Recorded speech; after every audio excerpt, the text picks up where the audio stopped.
Okay, we're going to get started here. I know we're waiting on the prosecutor to be here in a couple minutes.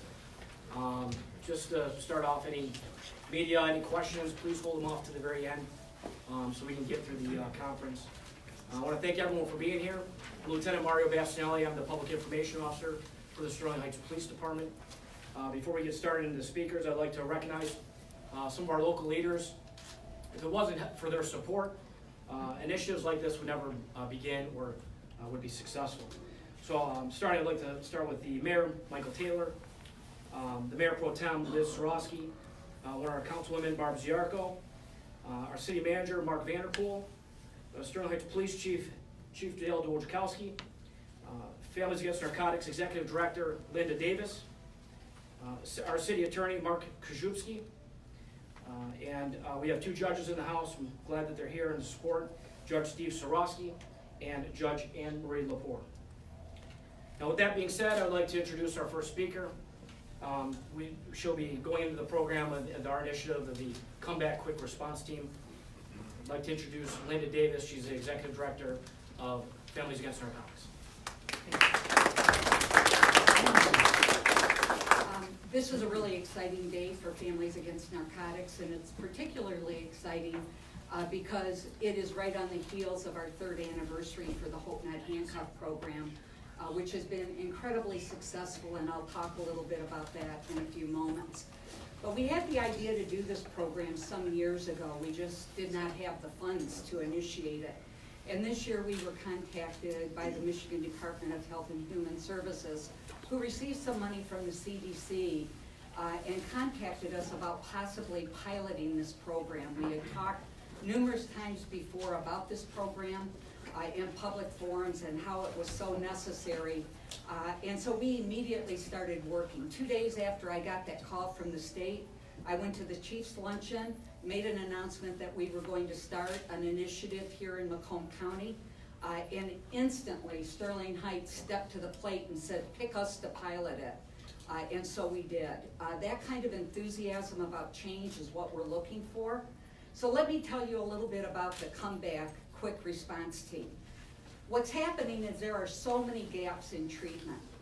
People look at addiction as though it is a moral failing rather than a disease. And so what we're trying to do through our initiatives like Hope Not Handcuffs and the Quick Response Team is to break that stigma and make people realize that this problem cannot be solved by locking people up and throwing away the key.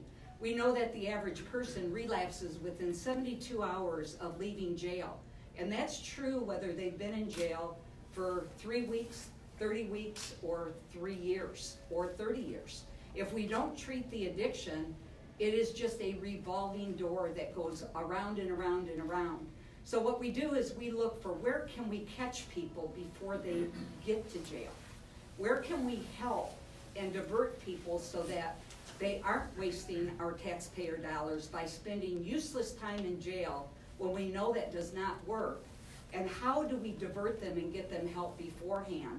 We saw that with opening up Hope Not Handcuffs, where you can walk into any one of our partnering police departments, and right now there are 83 of them, and we will instantly start the process with the help of our police partners, with the help of MACOSA, our substance abuse center in Macomb County, and across the state, doing this program. We partner with 83 police departments right now, and since the inception of this program, we have placed over 3,800 people into treatment.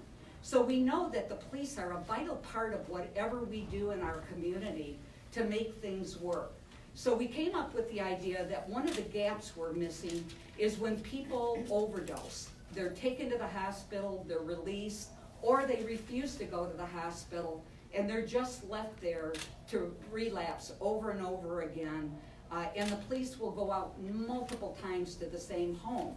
It's a waste of our valued police officers' time. So what can we do to fill that gap?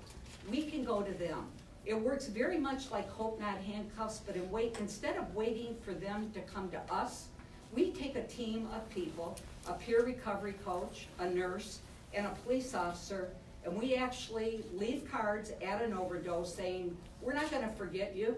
We care about you. We know that you have a horrible disease, And we are going to come back to make sure that you are supported by our community, our police department, our Families Against Narcotics, and other people in our community, and we want to help you start living the life that you were meant to live. We know that addiction can be treated, and we work with people every day that have years and years of sobriety from some of the worst drugs that are out there. But what we need to do is make accessing treatment easy, and we need to break that stigma of addiction. I will tell you that it took many, many partners to get this program up and running. The mayor, the city manager, the attorney for the city of Sterling Heights, the judges, the prosecutor, everybody was involved in organizing and planning how this was going to be implementing and making sure that we had all our I's dotted and T's crossed.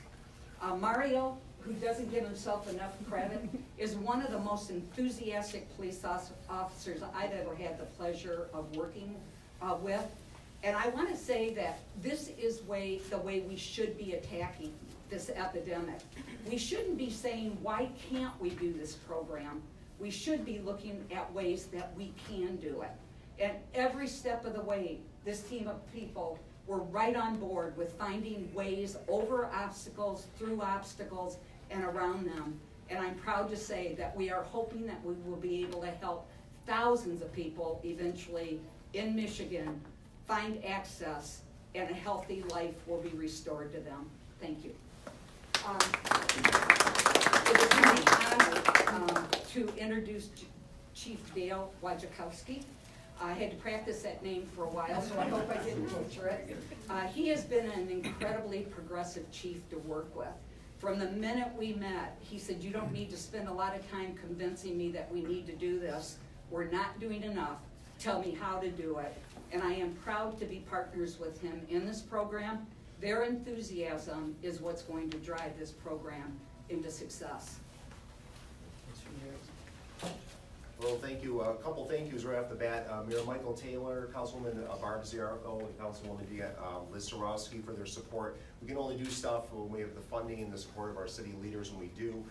Linda Davis, the president of FAN, came to us with this great opportunity to do more with our overdose issues. In law enforcement, every single police department sees it. We have overdoses on a weekly basis.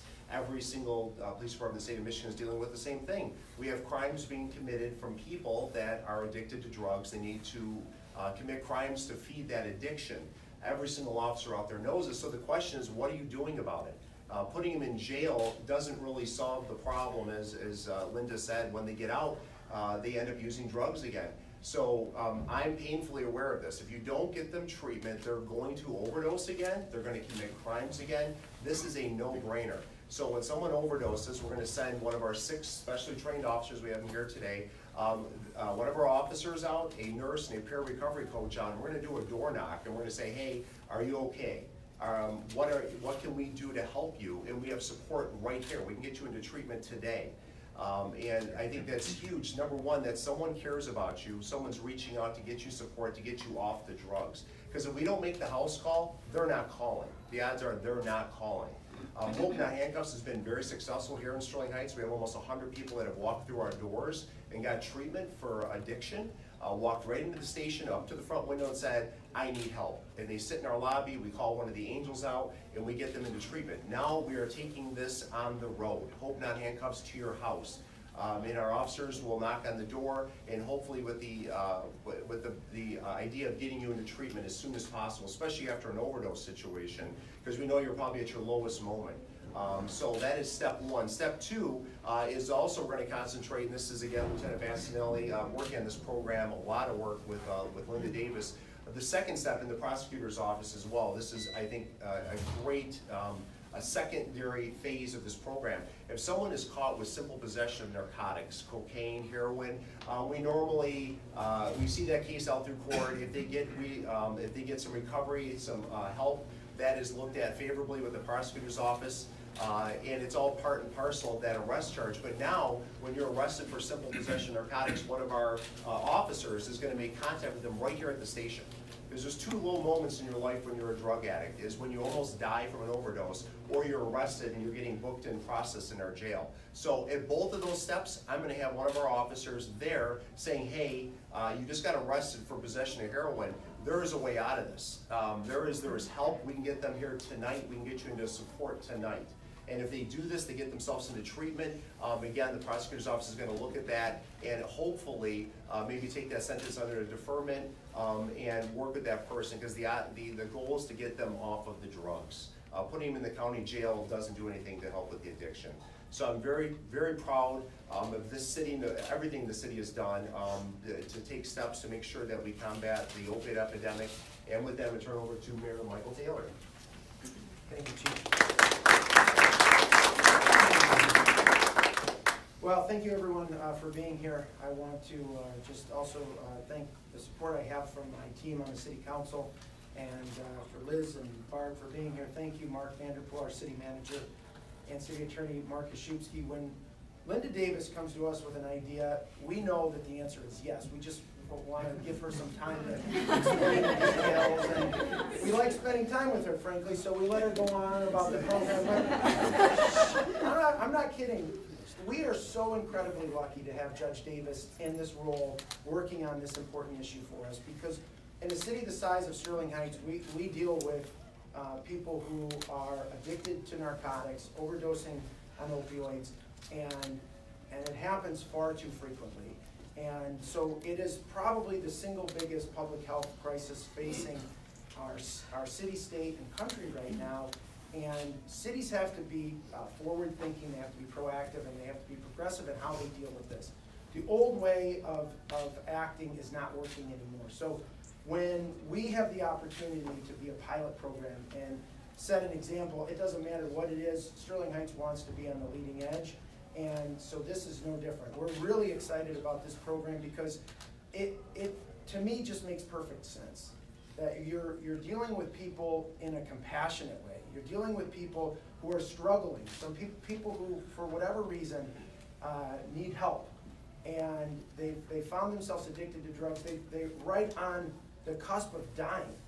And instead of locking them up and treating them, you know, the old way, you treat people like animals.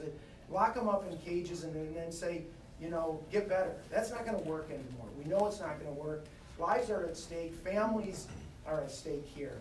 These are good people, part of our community, that we are going to do everything we can to help. And so I'm incredibly proud of our chief. Mario, I can't say enough about Mario. He's just an incredible person, and spending his time with, with our drug-free coalition. As the judge said, he is enthusiastic about everything he does, and so we're really blessed to have great police here. I'm proud of our city council that's taking this on and supporting it. We really, I can't say enough about the people behind me.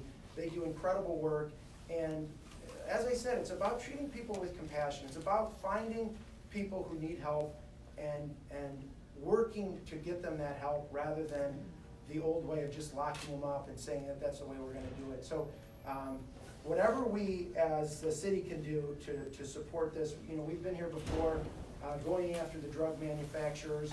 We've been at press conferences where we're teaming up to make sure that we don't just, now don't get me wrong, drug interdiction and making sure that these drugs get off the street and making sure that we go after the people who are responsible for this is part of what we're doing.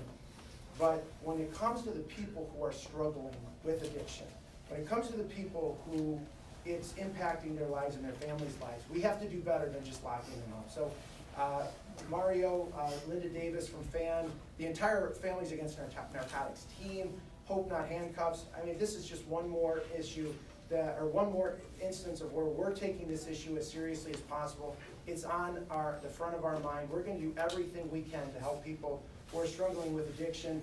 And we're going to show that the Sterling Heights Police Department is not just there to put cuffs on you and lock you up. The Sterling Heights Police Department is there, truly a community policing department that's looking at making people, improving people's life, improving quality of life for people, making the city safer, making everyone feel like this is a good community that is safe for you to live in. So I'm incredibly proud about that. And another thing I want to say is we can't do it without the support of the prosecutor's office, because We need a progressive prosecutor like we have in Eric Smith that's going to say, you know, we're gonna treat people with compassion. We know that this is a disease. We know that this is not something that people willingly want to do, so we have to treat it that way. And you wouldn't treat somebody with, you know, Alzheimer's or somebody with cancer or somebody with some other disease, you wouldn't treat them this way by throwing them in jail and saying just get better. So we need to have a comprehensive approach.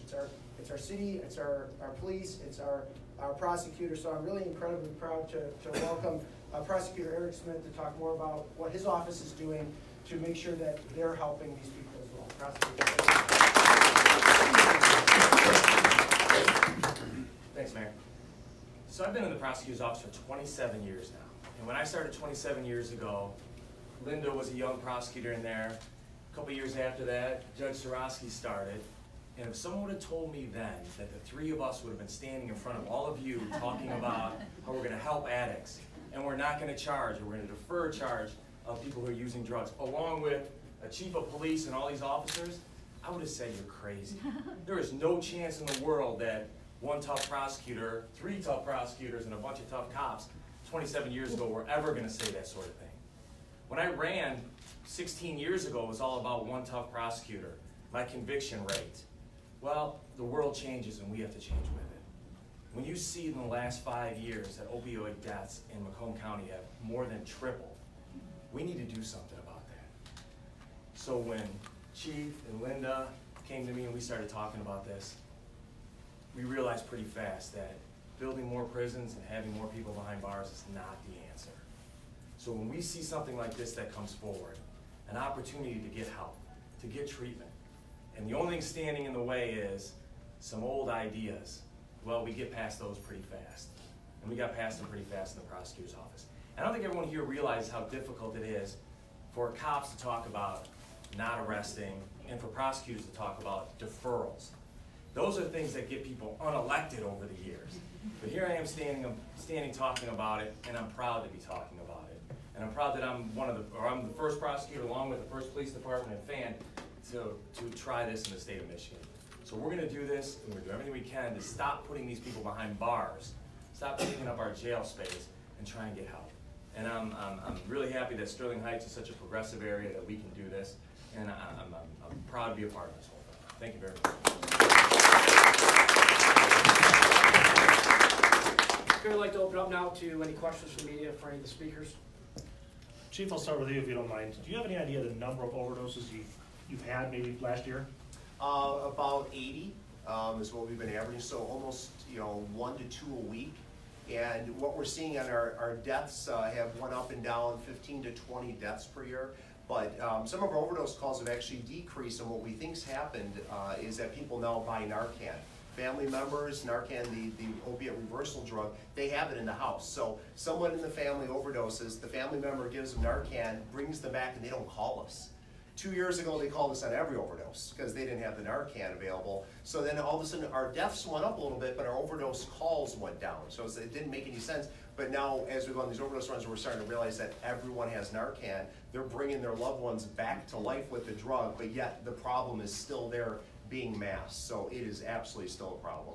Can you run us through what it's like responding to an overdose call when somebody they're not going to make it or they're gone already? Yeah, so we had one just right here across the street from the station. I was going to lunch. I saw a bunch of police cars drive down the street. I'm like, oh, I didn't hear the run come out. I zipped over there, and we have three patrol cars, one in the house, and the person's he's on the ground, completely what appears to be dead. The wife is screaming, and we're asking what's going on, and she said, yes, it's from pills, it's opiates, pain pills. This gentleman was in his 60s, and it was all prescription pain meds, completely overdosed, completely out. She's screaming, the daughter's screaming, the family's screaming. We have multiple pill bottles on the counter. It's supposed to be a month's supply of opiate that he just got filled like 4 days ago, gone. The whole bottle's gone.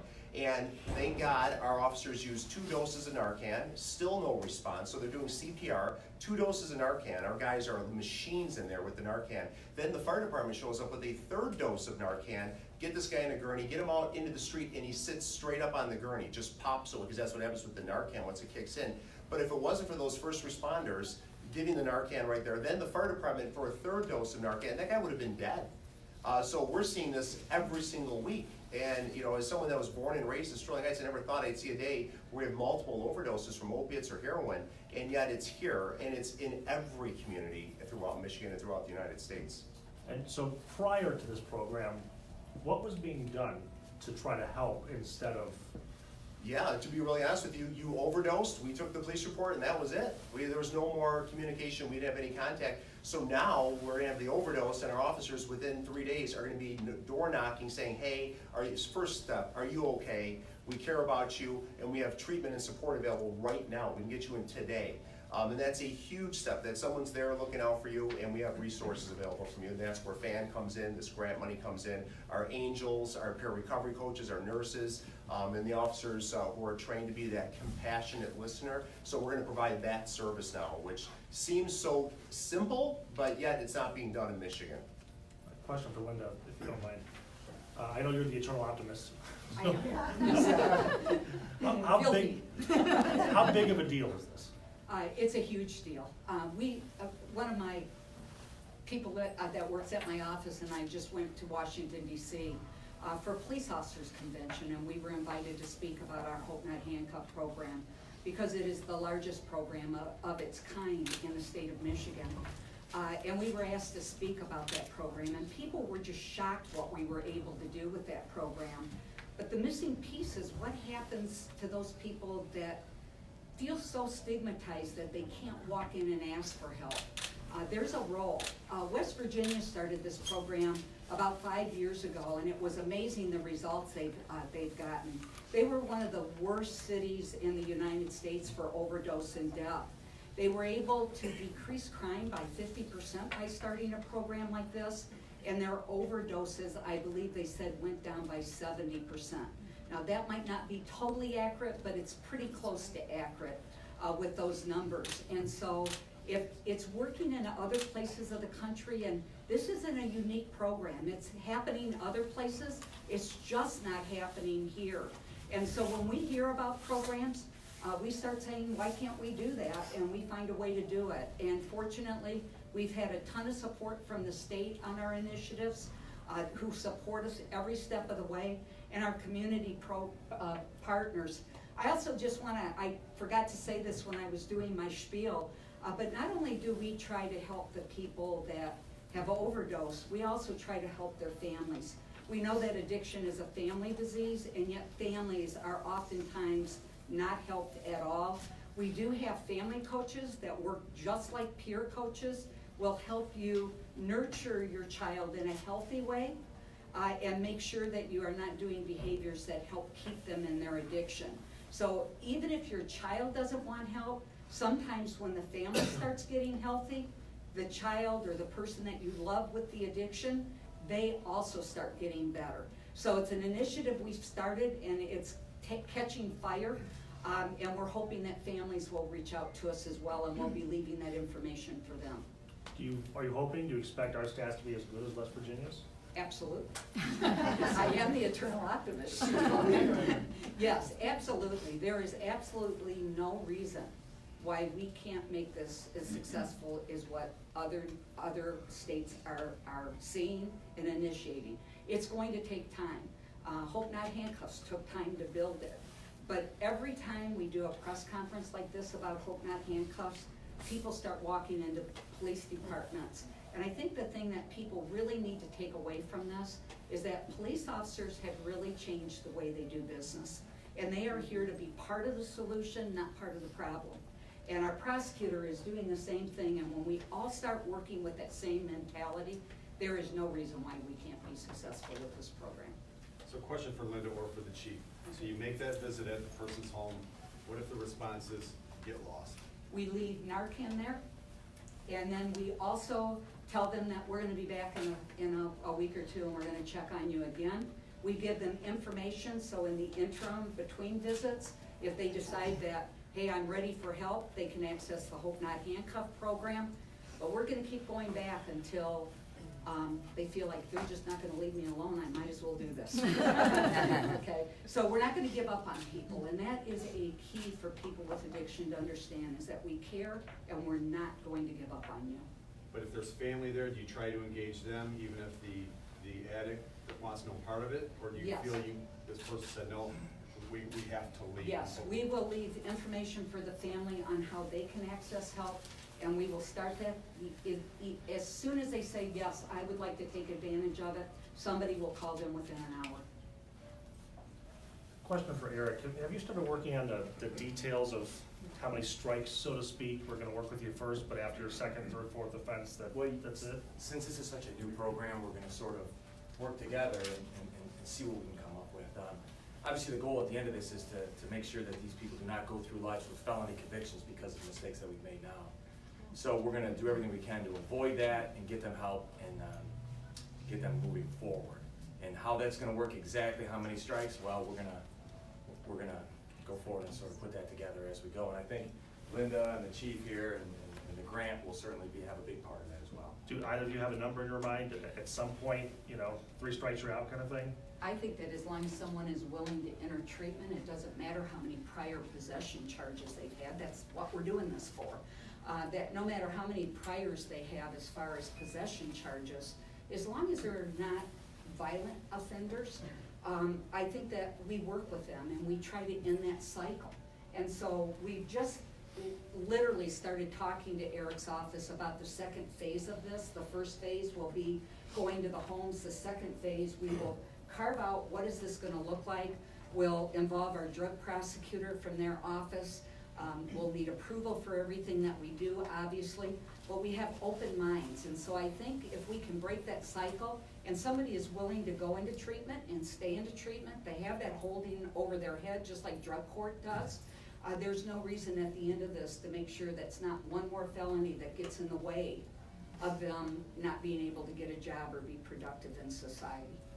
How long will this $90,000 grant fund the program, and are you hoping for a renewal of the grant or some other kind of funding? Yes. I'm looking over at our grant person. Yes, we were asked to pilot this as an initiative to hopefully take this statewide. FAN has 23 chapters in the state of Michigan, and we already have 3 or 4 other of our chapters that are looking to start this the minute we get the money for them to go ahead and do it. So we're working on all the protocols, we're getting all the laws behind us and writing articles about it to get a total manual put together on how this would work in other areas. And then we are hoping to receive some of the new money that is coming into the state to initiate this across the state of Michigan. Judge, in terms of the actual response time with the team, you said that's within 3 days, so if something happens on a Monday? Before 72 hours, so Okay. within 72 hours. We know that that is a crucial time. People are thinking about, oh my gosh, this is a miserable life after they've overdosed, and this kind of attention has been brought to them. So if we can go back out and really start working the program at that point, we're hoping it'll even be closer to 48 hours, but 72 is our target. Is there any sense of concern that, Chief, you mentioned how many, more households have Narcan? If the family takes care of the problem, they revive the loved one, you don't get that call, is that an addict that then doesn't perhaps able to enjoy the advantage of this? Yeah, so Get that visit? Yeah, so How do you deal with that? Narcan is kind of a misnomer. Narcan is just a Band-Aid, literally, it's a Band-Aid. You didn't die today, then Narcan's over. And a lot of times they'll use that same day, if not the next day. So Narcan is so temporary. So the idea is hopefully that person through Hope Not Handcuffs can walk into our lobby, or if they do call us, we'll make that house call within 3 days. But you're right, if they never come into the lobby or they don't overdose and we don't send police officers, that we don't know what happened. So again, it's a person we can't reach and we can't help. And that's out of my control, obviously, but if you call the police and fire and police show up, yeah, we're gonna know who you are, we're gonna come back and offer you help. But Narcan's not the solution, it's just, it didn't let you die. I mean, Narcan, that's all it's used for. Let me add to that. So there are a number of programs that we have in Sterling Heights. This is just one. And so we know that, Mario, and we've talked about this, not every program is gonna catch every addict. Not every program is gonna help every person who needs help. But that's why we're doing this. There's another thing that we're gonna hopefully be able to announce soon. A lot of programs that we're doing, because if we can catch people, however many people we can catch through whatever program we're doing, we're gonna do it. And if there's another thing that comes out, and I'm sure there will be, we're gonna do that too. So whatever we can do, you know, we don't really think about, well, we can't catch everybody, we can't help absolutely every addict. We're gonna help everybody that we can. And so if there's some way that we can reach those people, I know that Mario's thinking about it, the chief is thinking about it, Linda's thinking about it, I'm thinking about it, and we're doing everything we can.